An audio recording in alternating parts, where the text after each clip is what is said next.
Hey guys, this is Anise with Anise Simple Makeup. If you're watching this video, you have not yet subscribed. Why the hell not?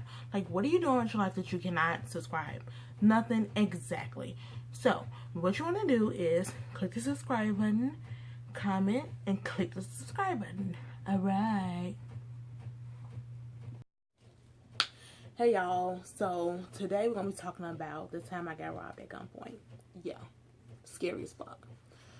So, I was about 19 years old. Oh, sorry, I sneezed.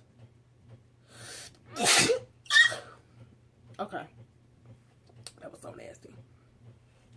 Get some sanitizer. Okay. So, I was around 19 years old. I had just graduated from high school. So I decided that I was going to start going outside more and buy me a car. So, I ended up buying me a car, but I didn't like to drive by myself because I was like scared. I don't know why I was scared. So what I would do is I would go and pick up my friends and let them drive. So I would drive to their house and then they would drive me all around because I was scared to park in front of people and stuff like that. So blah, blah, blah.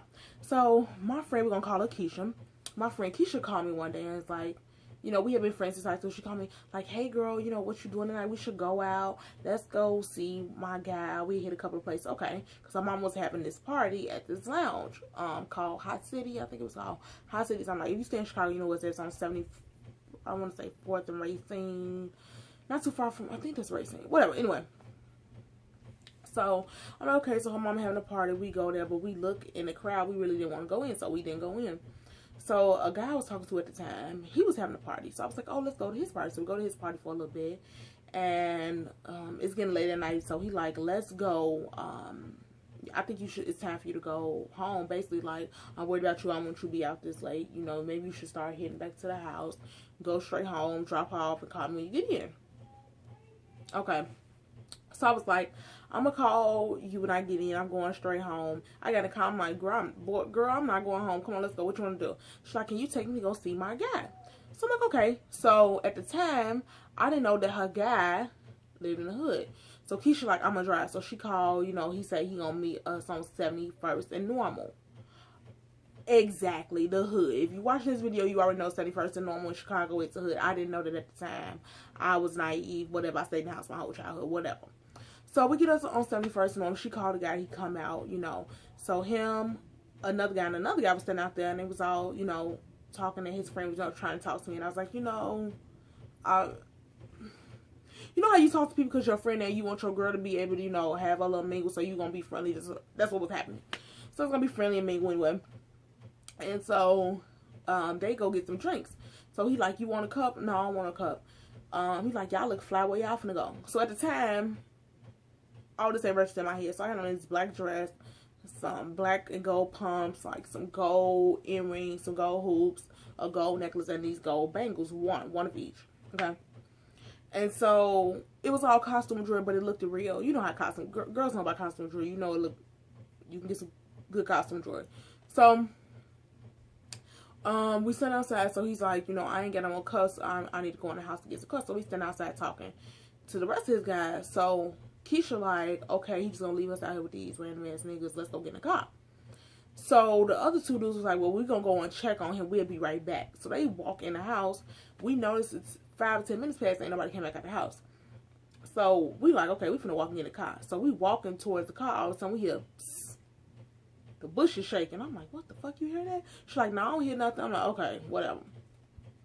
Because I know I heard some shit.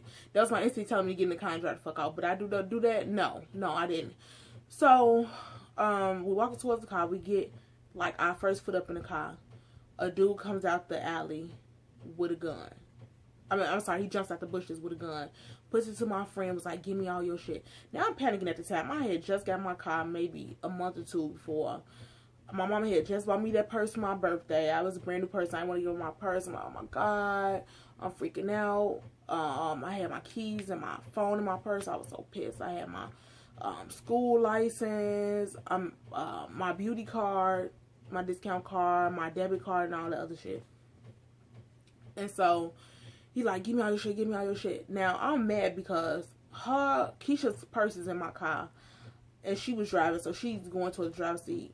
I mean, for the driver's side, but her purse is in my car. Her purse is white, but quote unquote, he never sees her purse. He only sees my purse, and my purse is black. My Volvo was gray, like dark charcoal gray. Like, ain't no way you see this black purse, but you won't see this white purse. Whatever. So at the time in my head, I felt like, okay, you set me up, but I ain't gonna say nothing. So I'm pleading with the man, can I please get my keys out? Can I please get my keys out? He like, you think this a motherfucking joke? You think it's a joke? And so one of the dudes come out the house like, hey man, what you do? He's like, go the fuck back in the house. Points the gun to the dude. He's like, you think this a joke? You think this a joke? He starts popping him. Pop, pop, pop.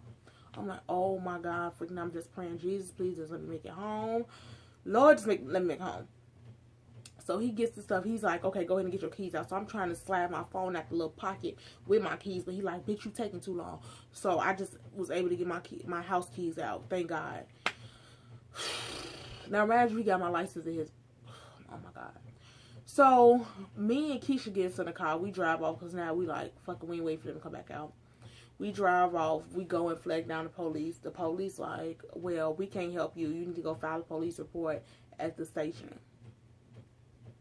We just told you we got robbed at Gunpoint a half a block away from here. You not even going to help us? You going to send us to the station? Really? Okay, whatever. So we drive to the police station. While we drive to the police station, Keisha calls my play brother at the time, B. We're going to call him B. She called B and tell B, so B pissed off. He like, come and get me right now. I know some people over there. Just come and get me. So I'm calling the guy I'm talking to, and I'm telling him what happened. Now he on the phone going off because he like, I thought I told you to go straight in the house. You supposed to go straight home. You told me you was going straight home. You didn't go straight home. That's what you get for not listening to me. You supposed to go straight home. Are you sure you okay? You need me to come? And I'm like, no, I don't need you to come. Because now I'm mad. I'm like, no, I don't need you to come. I don't want to hear that fuss, blah, blah, whatever. So B gets in the car. We ride back through that. By the time we ride back through that, ain't nobody out there, blah, blah. So he called his little connection, whatever. Come to find out, a couple of weeks later, oh no, what, skip too fast. So we drive back through that, nobody through them. So we drive down a couple of times, we don't see nobody, not even the dudes that she was talking to. Okay, because B don't know she talking to them, right? I'm a good friend, I ain't gonna trick. So I drive her back home, drop her off. I guess her mom was mad because she was calling her phone. She couldn't touch her because the dude had robbed us, got the phone. And so, drop her off, I go back home. I'm, like, so devastated because now I'm like, how am I going to tell my parents I got robbed? They got my license. They know where I live. I just felt so vulnerable. Like, you can come kill me or do anything to me at any time. You know where I live at. And you got my school license. Okay, whatever. So, I come to find out that Keisha had told her mother that it was all my fault, that we was going to see some guys I knew, that I set her up, I got her robbed. And so I called Keisha one day, like, hey girl, what's going on? You want to go outside? And her mama snatched his phone, like, I'm sorry, Keisha can't talk to you no more. You should be apologizing to me. You owe me apology. So I'm like, apology for what? Because you got my daughter robbed. It was all your fault. And she can't hang out with you no more. So, you mean to tell me, Keisha, you just told your mom that I got her set up? Because that's what kind of type of person I am. I didn't get her set. Okay.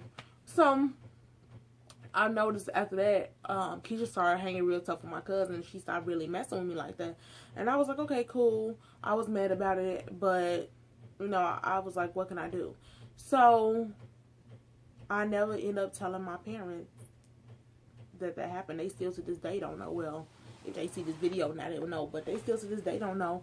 And I just felt like that was so bogus. Why would you tell your mom that it was my fault? Oh, because your mom had a mental illness and you scared she was gonna whoop your ass, maybe. But I didn't tell my parents. The next day I ended up calling US Cellular and had them switching my phone over to this other phone I had, which didn't work, only worked on speakerphone. So yeah,